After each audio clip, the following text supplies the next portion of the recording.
बिस्मिल्लाहिर्रहमानिर्रहीम। अस्सलाम वालेकुम। महंगाई मकाओ मार्च करने वाले ये इम्पोर्टेड हुकूमत कहती थी हम इमरान खान की हुकूमत इसलिए ख़त्म कर रहे हैं कि इसने महंगाई ज़्यादा कर दी है। हम महंगाई कम करेंगे, लेकिन अफसोस ये लोग महंगाई कम करने की बजाय ज़्यादा कर रहे हैं। पाकिस्तान की हिस्ट्री में कभी 30 रुपये पेट्रोल नहीं बढ़ा। ये लोग कहते थे हम पेट्रोल 70 करेंगे, लेकिन 150 से 180 कर दिया। आवाम को समझ आ चुकी है, आवाम को शऊर आ चुका है। आवाम को अब मज़ीद बेवकूफ़ नहीं बना सकते।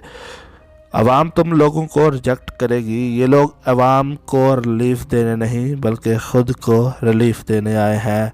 नैब के पर काटने आए हैं ताकि ये लूट मार कर सके और इनको कोई पूछने वाला ना हो। तुम लोग ओवरसीज़ के वोट का हक ख़त्म करने आए थे। तुम लोग अपने ऊपर बने हुए केस ख़त्म करने आए थे। तुम लोग महंगाई कम करने नहीं आए थे।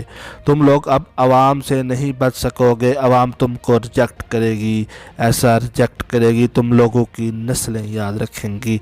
अगर झूठ की बात करें तो वज़ीर आज़म से लेकर वज़ीर झूठ पर झूठ बोलते हैं। इस झूठ बोलने पर अब तो बच्चे भी इनको सुनना और देखना बंद कर चुके हैं। वो समझते हैं ये लोग झूठ बोलेंगे चाहे वो कौमी असम्बली में अल्लाह के नामों के नीचे हो। इन लोगों को शर्म बिल्कुल नहीं आती, खुदा का खौफ बिल्कुल नहीं आता।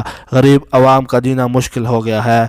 ये आवाम के लिए नहीं बल्कि अपने लिए आए हैं। अगर उनको आवाम का ख्याल होता तो ये अपनी अय्याशियाँ ख़त्म करते। तुम लोग को जमहूरियत की बात करते हो, तुम लोग जमहूरियत के ठेकेदार बने हुए हो। जब अवाम पुरअमन एहतजाज करने के लिए बाहर निकलती है तो तुम लोग जुल्म करते हो। वो भी पाकिस्तानी हैं, उनका भी हक है। तुम लोगों ने जो जुल्म 25 मई 2022 को किया वो हिस्ट्री में तारीख में लिखा जाएगा। पाकिस्तान की आवाम कभी नहीं भूलेगी। और तुम बच्चों बुजुर्गों डंडे मारे, उन पर शेलिंग करवाई। अल्लाह की पकड़ तुम जालिमों को ज़रूर पकड़ेगी।